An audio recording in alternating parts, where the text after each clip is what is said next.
Halo guys, welcome back. Kali ini kita akan membahas tentang tes karakteristik pribadi atau tes TKP. Ya, yang mana kali ini kita akan bahas tentang pendahuluan tes TKP sebelum nantinya kita akan membahas beberapa soal. Barangkali selama ini ada dari kita ketika mengerjakan soal-soal TKP, terkadang kita itu nggak puas dengan jawaban yang diberikan. Atau terkadang kita merasa jawaban-jawaban yang diberikan itu kesannya subjektif, atau mungkin jawaban-jawaban yang kita terima itu tanpa disertai dengan alasan. Oleh karena itu, melalui tayangan kali ini, kita akan membahas soal-soal TKP menggunakan logika berpikir dan dilandaskan oleh seperangkat aturan-aturan, nilai dasar, ataupun prinsip ASN sebagai profesi. Maka dari itu, di sini kita akan mulai dari sebuah pertanyaan. Tes TKP, jadi diri sendiri atau jadi orang lain? Nah, sebelum kita membahasnya, di sini saya mau menginfokan bahwasannya saat ini Ayo CPNS sudah ada update paket dan fitur-fitur terbaru. Mulai dari paket Platinum yang mana ada tambahan tryout beserta dengan pembahasan berupa video, hingga paket tatap muka tatap muka secara virtual dan juga tatap muka langsung. Nah, untuk harga sendiri di sini buat teman-teman yang saat ini sudah terdaftar sebagai paket premium, teman-teman cukup upgrade sejumlah selisihnya saja. Dan teman-teman masih bisa dapatkan ekstra diskon dengan ketikan kode referral diskon. Maka teman-teman akan dapat potongan lagi sebesar Rp25.000. Jadi hanya membayar Rp149.000 aja. Namun buat teman-teman yang saat ini masih terdaftar sebagai paket gratis, teman-teman dikenakan tarif normal yaitu Rp299 untuk platinumnya.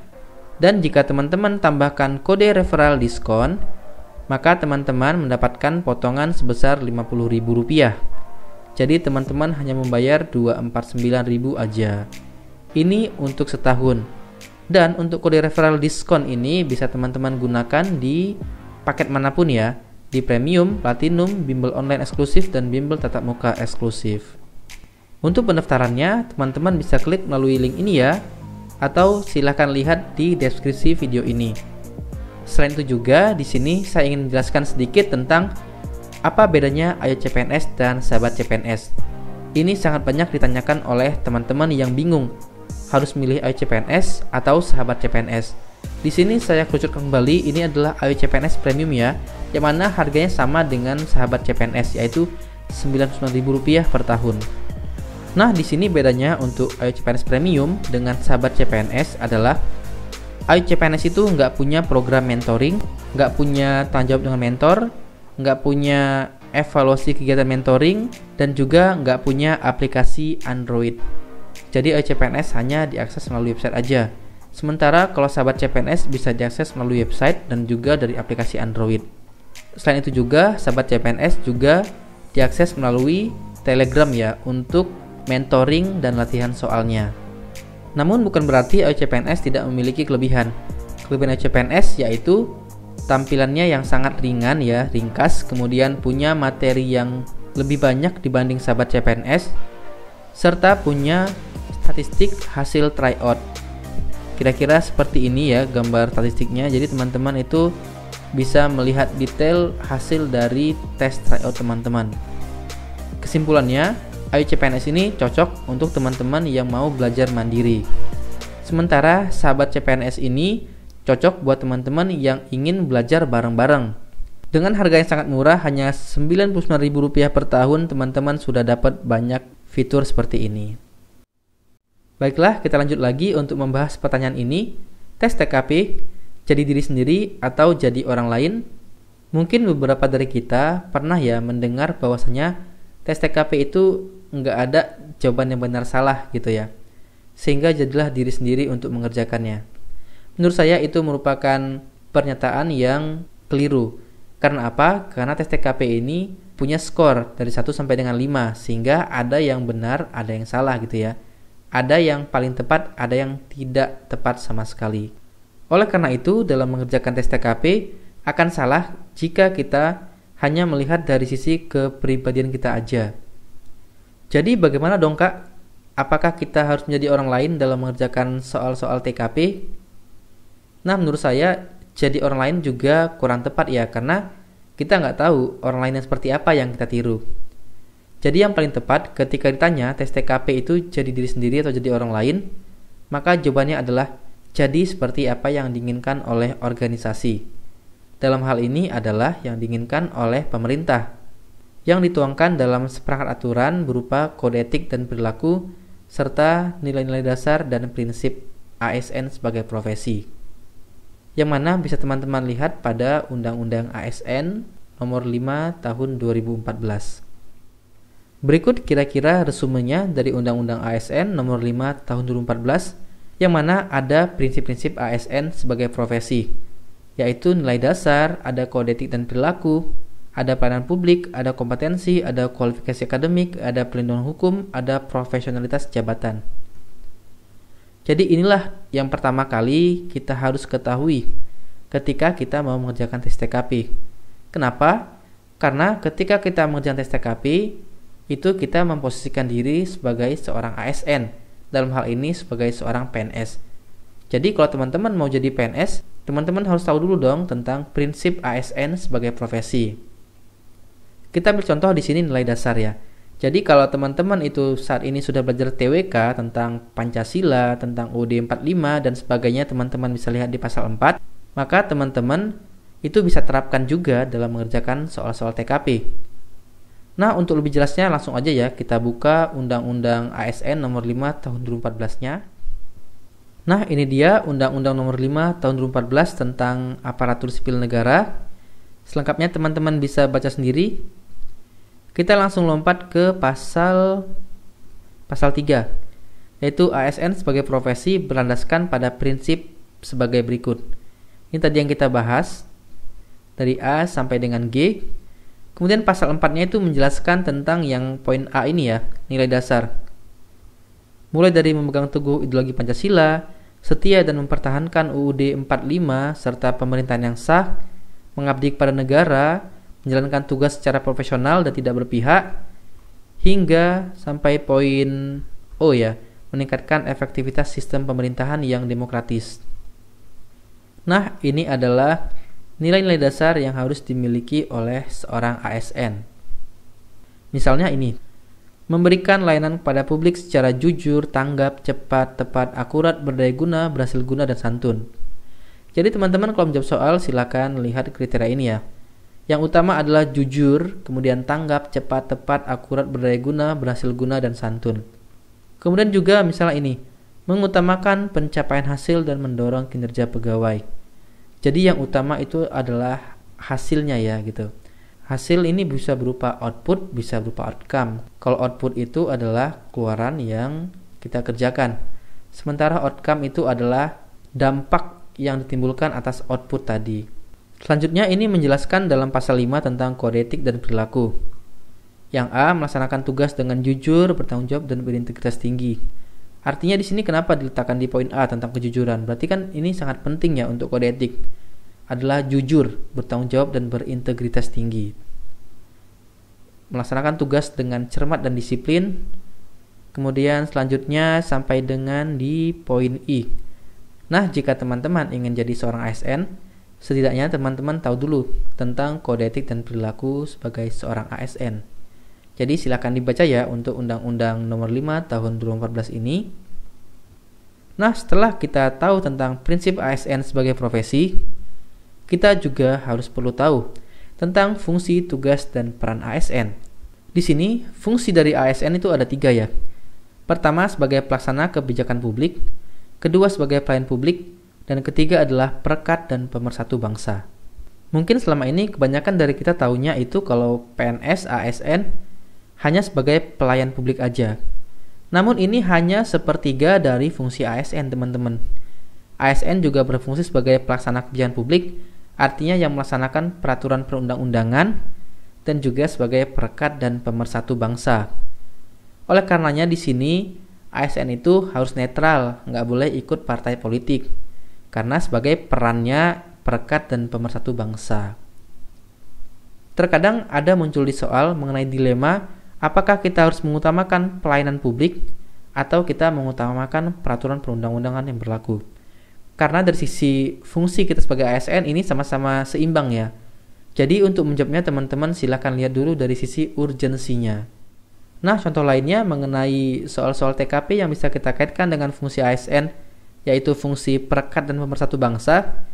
Itu misalnya bentuk-bentuk soal yang kita itu ditempatkan di wilayah terpencil atau wilayah yang jauh ya, atau wilayah yang sama sekali kita belum pernah gitu. Itu merupakan salah satu peran kita sebagai perekat dan pemersatu bangsa. Makanya kalau teman-teman pernah baca syarat untuk menjadi PNS, diantaranya adalah bersedia untuk ditempatkan di mana saja. Nah, itu merupakan salah satu bentuk dari fungsi ASN sebagai perekat dan pemersatu bangsa. Jadi, kalau ada soal-soal yang mengatakan kita ditempatkan di mana saja, kita di daerah terpencil lah, dimanapun, daerah konflik, kita harus terima, karena itu memang sudah fungsi kita ya, fungsi sebagai perekat dan pemersatu bangsa.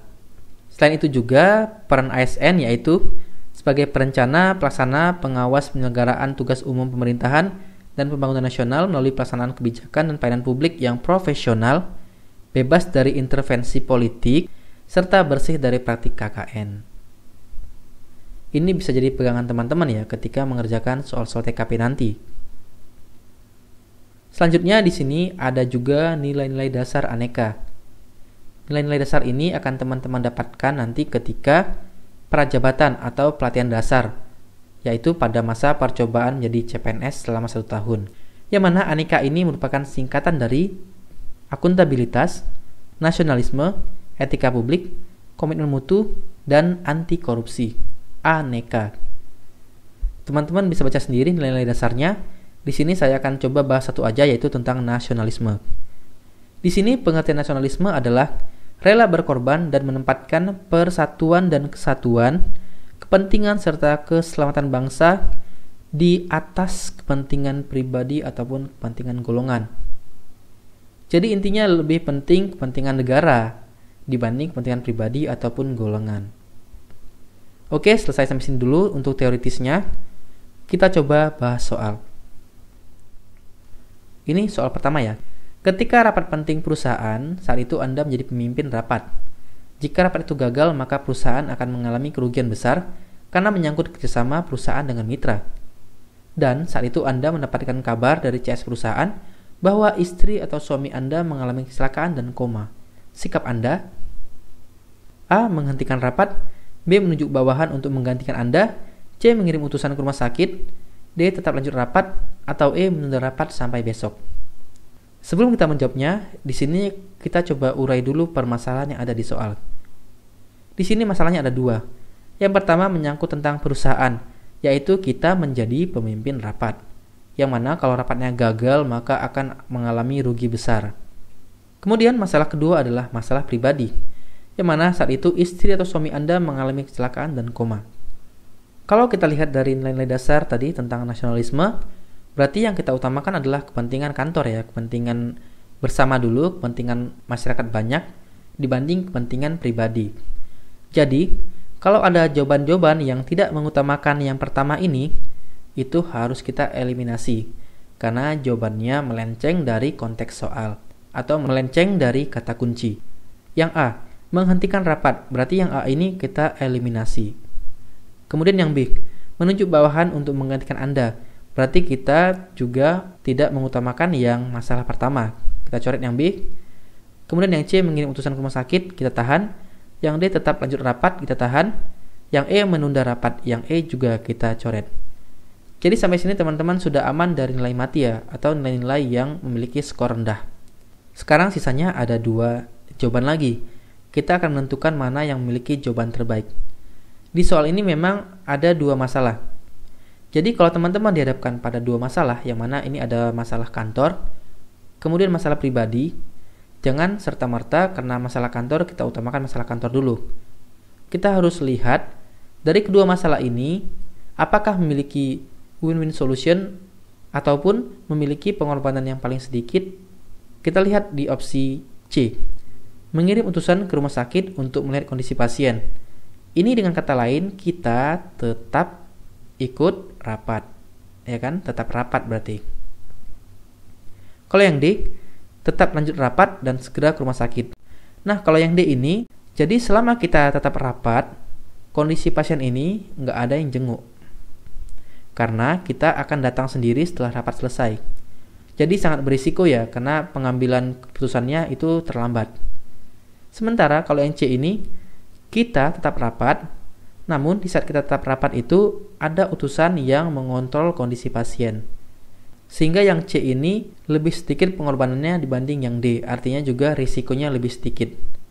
Jadi, maka dari itu, jawaban yang paling tepat untuk masalah ini adalah C. Baiklah, kita lanjut untuk contoh permasalahan berikutnya. Saya diperintahkan oleh pimpinan untuk melanjutkan studi di provinsi lain atas biaya kantor. Saat ini saya baru saja dikaruniai oleh bayi kembar yang masih membutuhkan perhatian saya. Maka keputusan saya adalah, ini sebenarnya hampir sama dengan soal sebelumnya, yang mana di soal ini ada dua masalah yang kita hadapi. Masalah pertama adalah kita diperintahkan.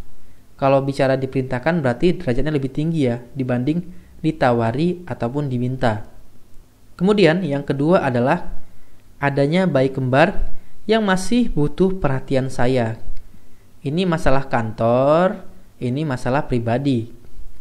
Jadi kalau bicara masalah kantor sama masalah pribadi itu lebih utama masalah kantor ya. Coba lihat di sini. Kalau kita menolak berarti itu nilai mati. Yang A menolak. Oke, yang A langsung kita eliminasi. Yang B menerima kita tahan. Yang C menolak langsung kita coret. Yang D menerima, yang E menerima. Sampai sini kita lihat lagi. Antara B, D, dan E, ternyata yang D itu menerima namun dengan berhati meninggalkan keluarga. Oke, yang D kita coret. Kenapa dicoret? Karena yang B dan E ini lebih sedikit pengorbanannya dibanding yang D ya. Karena di soal sudah jelas-jelas itu dikatakan masih membutuhkan perhatian saya. Jadi nggak mungkin bayi kembar ini kita tinggal. Tinggal yang B dan E. Mana jawaban terbaik? Kalau bicara tentang melanjutkan studi, itu adalah biaya kantor ya biasanya. Karena di sini diperintahkan berarti surat tugas dari kantor. Kalau biaya kantor itu biasanya hanya mengakomodir untuk kita aja, tidak mengakomodir keluarga. Sehingga kita nggak perlu mengajukan permohonan. Kalau yang namanya permohonan ini itu bisa disetujui atau enggak ya. Jadi yang B ini masih ada jawaban lanjutan lagi. Jika permohonan ini ternyata diterima, mungkin keluarga bisa ikut. Namun jika permohonan tolak, masih tanya apakah kita ikutkan keluarga atau enggak. Jadi yang B ini kurang tepat ya. Kecuali kalau kita pindah tugas atas biaya negara, maka keluarga ini akan otomatis diikutkan menjadi biaya negara. Jadi kalau yang E ini kita lihat lagi bedanya adalah dengan konsekuensi mengikutkan keluarga saya. Kalau opsi E berarti itu konsekuensi berarti biaya pribadi. Jadi yang paling tepat menurut saya untuk yang soal ini adalah E. Karena di sini adalah win-win solution, artinya kita bisa lanjut studi, kita juga tetap bertanggung jawab pada keluarga kita gitu ya. Soal berikutnya di sini, kerja keras dan cermat merupakan wujud upaya untuk menjadi pribadi yang bermanfaat bagi organisasi. Berkaitan dengan hal tersebut, saya senang A. Bekerja dengan standar hasil yang tinggi, B. Pekerjaan yang menumbuhkan kreativitas baru, C. Pekerjaan yang rutin, D. Pekerjaan yang menantang, atau E. Bekerja tanpa menlelah dan pamrih. Nah, untuk soal ini sebenarnya kita bisa langsung ngegas ya. Jawabannya A. Bekerja dengan standar hasil yang tinggi. Karena ini sesuai dengan nilai dasar ASN, yaitu mengutamakan pencapaian hasil yang tadi kita bahas. Namun kita juga bisa kok menjawabnya dengan logika, yang mana tetap jawabannya di A. Kalau yang B, C, dan D ini, berarti kita memilih-milih kerjaan. Kalau kita nggak dapat kerjaan yang menumbuhkan kreativitas baru, atau pekerjaan yang rutin, atau kita nggak dapat kerjaan yang menantang, jadi kita tuh nggak semangat untuk bekerja ya, jadi kita pilih-pilih kerjaan. Yang benar itu kalau kita dapat kerjaan yang B, pekerjaan yang C, atau pekerjaan yang D, kita harus tetap bekerja dengan standar hasil yang tinggi. Jadi apapun kerjaannya di sini kita harus bisa bekerja dengan standar hasil yang tinggi. Sementara kalau untuk opsi E ini bekerja tanpa lelah dan pamrih, menurut saya bahasanya terlalu berlebihan. Karena yang namanya bekerja itu pasti ada lelah juga dan juga harus ada pamrihnya ya gitu. Kalau tanpa lelah dan pamrih ini terlalu sempurna gitu, jadi nggak realistis. Baiklah, selanjutnya lagi kita bahas soal Nah, ini merupakan tipe soal yang cukup mudah ya. Saya menggunakan kendaraan dinas tanpa sepengetahuan kepala kendaraan pada hari libur. Secara tidak sengaja, saya menabrakkan kendaraan tersebut. Maka tindakan saya adalah, nah, kalau kita sudah membaca tentang kode etik dan perilaku ASN, di sini jika kita menggunakan kendaraan dinas atau menggunakan aset negara, kita harus bertanggung jawab. Jadi pilihlah jawaban yang bertanggung jawab kepada kendaraan dinas ini yang tertabrak. Kemudian kita juga harus berani bertanggung jawab karena kita itu sudah ibaratnya mencuri karena tanpa pengetahuan kepala kendaraan. Jadi pilihlah jawaban di sini yang kita bertanggung jawab pada aset yang kita rusak gitu. Kalau yang A ini jelas-jelas salah, diam-diam menyimpan. Yang B ini membawa kendaraan ke bengkel, benar. Melaporkan ini bertanggung jawab, benar. Yang C mencoba perbaiki sendiri, benar juga, namun enggak sampai bertanggung jawab kepada atasan karena dia mengambil tanpa sepengetahuan.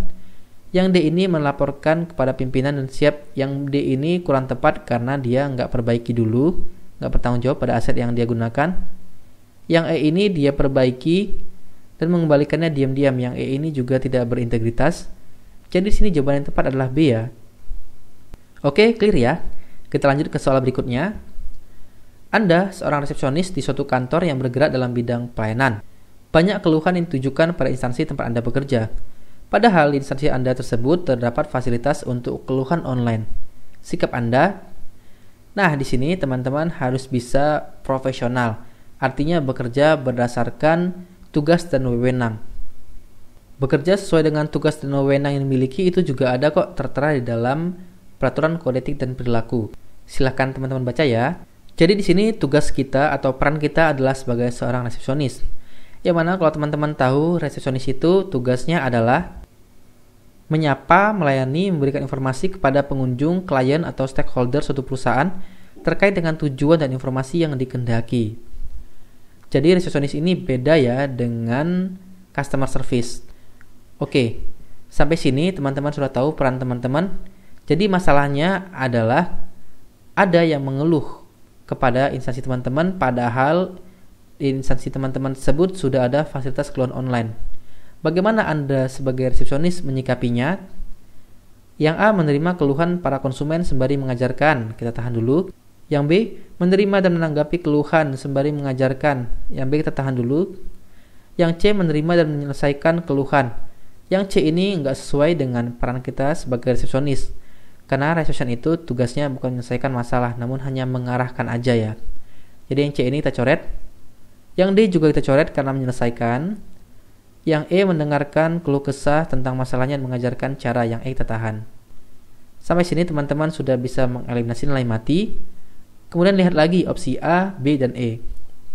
Kalau yang A ini sudah diwakili oleh opsi B.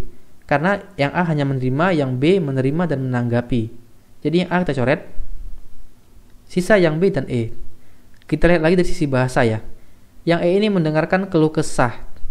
Mendengarkan keluh kesah berarti kan itu sama dengan menerima ya. Kemudian mengajarkan cara menyampaikan. Di sini juga ada mengajarkan cara menyampaikan keluhan secara online. Namun bedanya untuk opsi E ini dengan B adalah yang E ini tidak punya kata-kata menanggapi. Coba kita analisis lagi. Resepsion itu ketika ada keluhan, dia pasti menerima dulu, menerima keluhannya.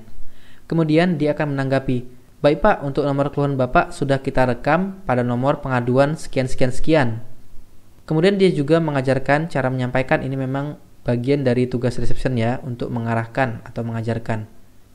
Nah jadi opsi B ini sudah lebih lengkap dibanding opsi A dan E, yang mana opsi B ini juga sesuai dengan tugasnya resepsion. Jadi untuk jawaban kali ini adalah opsi B ya. Gimana untuk jawabannya? Apakah kita sependapat semuanya? Buat yang kurang sependapat silahkan tuliskan di kolom komentar ya. Baiklah, di sini selanjutnya saya akan berikan tips TKP berdasarkan dari soal-soal dan tentang teoritis-teoritis yang kita bahas sebelumnya. Pertama yaitu keputusan-keputusan sikap yang diambil haruslah sesuai dengan seperangkat nilai dan aturan yang berlaku di instansi pemerintah. Artinya di sini kalau kita mau jadi ASN, kita harus tahu dulu tentang standar, perilaku, ataupun nilai-nilai serta prinsip yang dianut oleh seorang ASN. Kemudian yang kedua, jika dihadapkan pada dua kondisi yang sama-sama penting, pilihlah jawaban yang paling sedikit melakukan pengorbanan. Yang ketiga yaitu, pahami konteks soal, apa menjadi objek soal, siapa pelaku, dan di mana lokasi kejadian. Kalau bicara konteks ini berarti bicara masalah apa yang terjadi ya. Kemudian bagaimana kita menyikapinya dengan melihat siapa pelakunya, kita sebagai apa, misalnya pelakunya apakah kita ataukah orang lain, siapa objeknya, dan di mana lokasi kejadian. Nah, ini hanya sebagian aja untuk tips TKP. Nanti untuk tips berikutnya akan kita bahas lagi dari soal-soal yang kita temui ya. Oke, selanjutnya di sini kita akan jelaskan sedikit tentang mengapa perlu mempelajari dan mendalami TKP. Pertama, karena memang standar perilaku dan karakter setiap orang itu berbeda-beda. Kondisi wajar dan tidak wajar itu menjadi hal yang relatif. Oleh karena itu, kita perlu tahu tentang standar perilaku yang dituangkan dalam standar kode etik dan perilaku, nilai-nilai dasar, serta prinsip ASN. Sehingga kita punya standar baku untuk perilaku sebagai seorang ASN. Yang kedua yaitu, soal TKP itu didesain dalam bentuk HOTS. Yang mana itu HOTS itu menuntut kita untuk serba cepat, berpikir tingkat tinggi, jeli, fleksibel, dan selalu berpikir alternatif dalam melayani dan memecahkan suatu permasalahan yang timbul di lingkungan pekerjaan yang serba cepat. Jadi untuk soal-soal HOTS ini sebenarnya adalah soal-soal yang panjang dan ribet, bahasanya juga jelimet ya. Sementara waktu yang kita miliki untuk mengerjakan soal-soal itu terbatas. Sehingga di sini kita perlu latihan, perlu banyak-banyak latihan memahami bentuk-bentuk soal HOTS. Sehingga kita bisa speed reading, membaca cepat, dan bisa mengambil inti permasalahan yang ada di soal. Sehingga teman-teman tidak banyak habis waktu ketika mengerjakan soal TKP. Kemudian selanjutnya adalah nilai TKP itu menjadi yang pertama diperhitungkan ketika terjadi skor sama. Yang mana kalau misalnya teman-teman dari SKD mau lanjut ke SKB, terdapat skor yang sama, misalnya teman-teman dapat 400 dan lawan teman-teman juga 400, ada beberapa orang, maka yang diutamakan untuk maju ke SKB adalah yang memiliki skor TKP yang paling tinggi. Gitu, yang tertinggi untuk TKP maka dia yang berhak untuk lanjut ke SKB. Makanya teman-teman perlu mempelajari dan mendalami TKP. Dan menurut saya TKP ini sebenarnya adalah subtes dari SKD yang tidak lebih sulit dibanding TWK dan TIU. Sehingga TKP ini sebenarnya adalah jalan buat teman-teman untuk bisa mendulang nilai, untuk bisa mengkerek skor gitu ketika mengerjakan SKD. Baiklah, mungkin sekian dulu pada tayangan kali ini. Mungkin ini adalah part 1 tentang pendahuluan tes TKP. Untuk part 2 nanti kita akan lanjut bahas tentang aspek, tema, dan hal-hal penting dalam TKP. Yang mana untuk aspek dan tema sendiri itu ada 5 ya. Tentang pelayanan publik, tentang jejaring kerja, tentang sosial budaya, tentang TIK, dan tentang profesionalisme. Jadi ini kita akan bahas pada tayangan berikutnya. Oke, sekian dulu tayangan kali ini. Terima kasih buat teman-teman yang sudah menonton sampai dengan menit ini. Semoga bermanfaat. Dan jangan lupa untuk subscribe channel ini dan follow IG saya @fandiarya, karena saya akan ada program giveaway lagi. Saya akan mau bagi-bagi buku, mau bagi-bagi akun premium CPNS dan sahabat CPNS, dan mungkin akan membagikan uang tunai. So, jangan lupa follow IG saya @fandiarya. Baiklah, saya undur diri dulu. Saya mohon maaf apabila ada salah kata. Jika teman-teman ada pertanyaan, kritik, saran, silahkan tuliskan di kolom komentar. Atau bisa chat saya dari IG ataupun nomor WA saya di sini ataupun ada di deskripsi. Dan sampai ketemu pada tayangan selanjutnya.